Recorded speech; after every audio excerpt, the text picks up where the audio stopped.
Ucapan Nabi itu, ucapan Nabi Muhammad itu bisa salah nggak sih? Apakah yang Nabi Muhammad ucapkan itu 100% benar? Karena kalau ternyata Nabi bisa salah nih, implikasinya bisa kemana-mana. Dan ternyata Nabi bisa salah loh. Ada beberapa riwayat yang menunjukkan bahwa Nabi itu ucapannya bisa salah. Meskipun begitu, kesalahan Nabi itu nggak dihitung dosa ya, karena Nabi itu maksum, dijamin bebas dari dosa. Oh ya, ini merupakan penjelasan lanjutan dari konten Forbidden Questions tentang penyakit ain. Jadi kalau belum nonton, baiknya sih nonton dulu yang konten penyakit ain ya, supaya alurnya oke sih. Nah, oke, pertama kita mesti cek dulu nih, gimana ulama hadis mengkritisi teks riwayat. Jadi hadis itu ada dua bagian, yaitu sanad dan matan.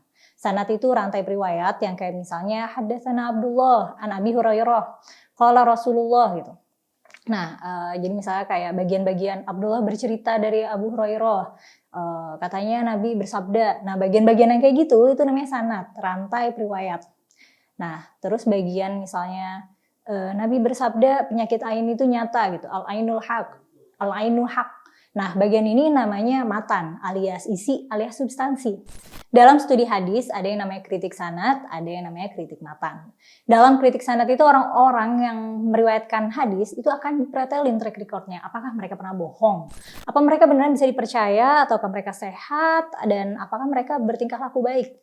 Kalau dalam suatu sanad hadis nih, dalam suatu rantai periwayat, ketahuan nih ada perawi, ada periwayat yang tidak bisa dipercaya, hadisnya jadi hadis lemah. Tapi kalau semua yang ada di rantai periwayatan itu orang yang jujur-jujur, akhlaknya baik-baik, hadis itu jadi hadis sahih. Apakah kalau suatu hadis itu sahih, itu berarti matanya juga pasti benar? Nah, ini belum tentu. Kesahihan hadis itu hanya mengkonfirmasi kalau suatu ucapan atau kegiatan yang tertera di teks hadis itu memang beneran Nabi pernah ucapkan atau Nabi pernah lakukan. Mengenai kebenaran isi, nah itu dikaji di bagian kritik matan.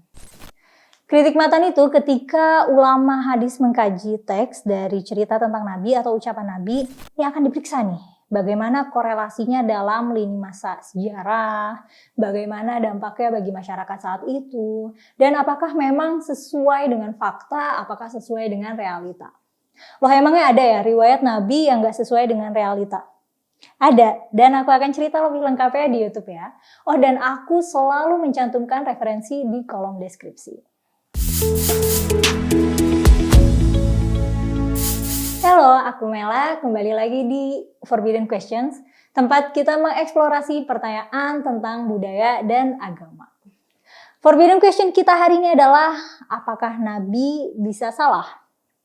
Konten ini merupakan lanjutan penjelasan dari konten sebelumnya yang membahas penyakit ain. Jadi kalau belum nonton konten penyakit ain, boleh mampir ke sana dulu ya. Link ada di deskripsi.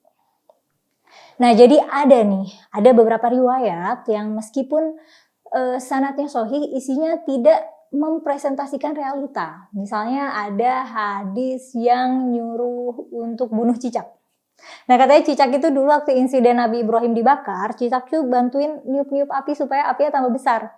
Nah, kita kan tahu dong hewan kayak cicak nggak bisa kontribusi bantu tiup-tiup api supaya besar. Dan karena perintah bunuh cicak ini, Ibu Aisyah, istri Nabi itu sampai nyiapin anak panah buat hunting cicak. Ya, karena hadis ini sahih, berarti ya kemungkinan besar perintah ini berasal dari Nabi memang. Meskipun ada juga nih di riwayat Muslim di mana Aisyah bilang, iya sih kata Nabi cicak itu jahat, tapi ya nggak disuruh bunuh juga sih. Cerita-cerita tentang cicak itu jahat ya udah ada sejak lama ya. Dan karena Nabi Ibrahim jadi backstory di kisah itu, ya likely mitos ini ada dari zaman Nabi Ibrahim. Memang dalam riwayat sering nih terdapat mungkin nggak sering kali ya proporsinya, cuman cukup sering terdapat teks-teks cerita rakyat Bani Israel atau folklore Bani Israel atau disebut juga Israiliyat yang diadopsi bangsa Arab, termasuk riwayat tentang cicak jahat ini. Di riwayat lain varian ceritanya tuh kayak gini.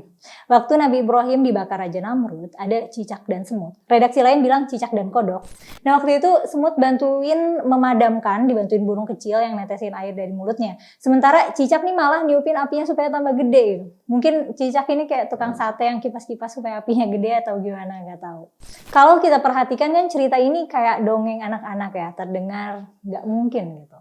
Nah, Nabi Muhammad terlepas dari status kenabiannya, beliau juga merupakan bagian dari peradaban saat itu, bagian dari budaya saat itu.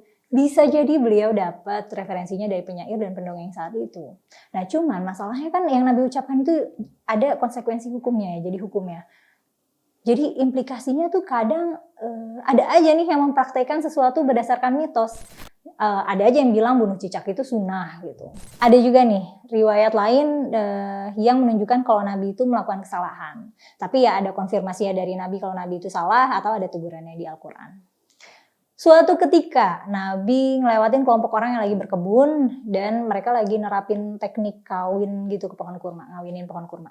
Terus Nabi bilang kalau misalnya nggak dikawinin juga hasilnya akan bagus juga kok. Nah ternyata hasilnya kurmanya rusak. Terus Nabi lewat situ lagi nih. Terus nanya, ini kenapa nih kurmanya kayak gini?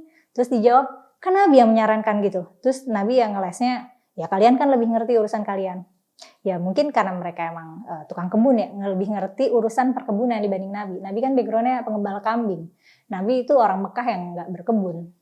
Nah oke, tadi satu contoh kesalahan Nabi. Tapi perlu diperhatikan, aku bilang Nabi salah, bukan berarti aku bilang Nabi itu berdosa ya. Salah iya, berdosa enggak. Oke, kisah lain ya. Jadi Nabi itu pernah bersumpah untuk mengharamkan dirinya makan madu jenis tertentu di depan istrinya Aisyah dan Hafsah supaya mereka nggak cemburu.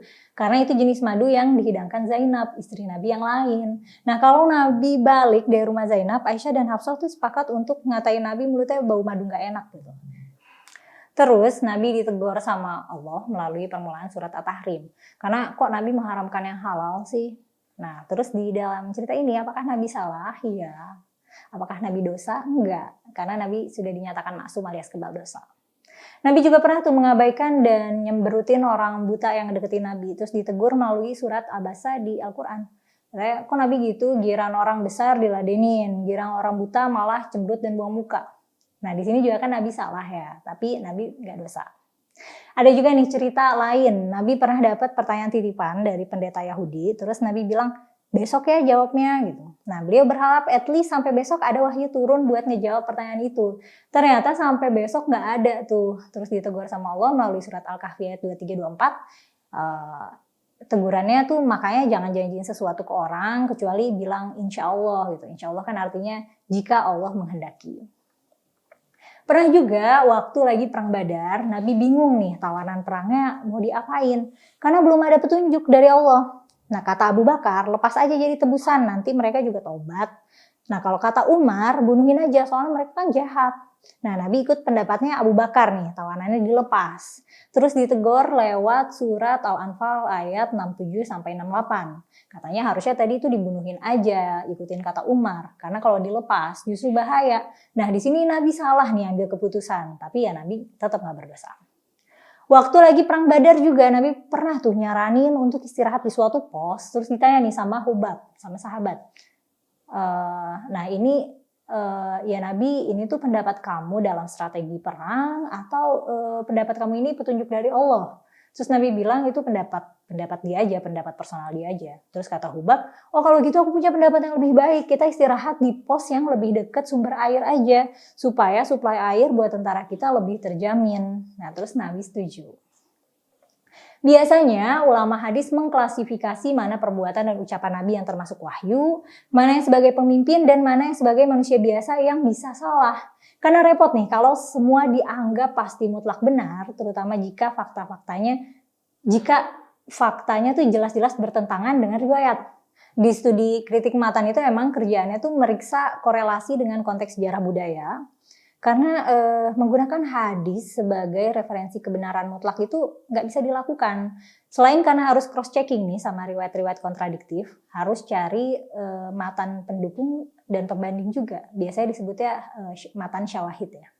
Dan ini aku nggak ngada-ngada ya, ini emang framework ulama hadis. Bisa dicek di textbook ilmu hadis atau mustalah hadis ya. Dan ngomong-ngomong, kamu pernah nemu hadis yang bunyinya aneh nggak gitu? Nah bunyinya gimana tuh? Terus kalau kamu ketemu hadis yang isinya aneh gitu, yang ganjil, kamu gimana menyikapinya? Silakan tulis pendapat kamu di kolom komentar ya. Sekalian kalau ada sanggahan, tanggapan, pertanyaan, kritik, dan saran, boleh sekalian komentar juga. Makasih sudah menonton sampai selesai, like dan share video ini, subscribe juga kalau berminat untuk menyimak konten Forbidden Question selanjutnya. Aku mohon pamit dulu ya.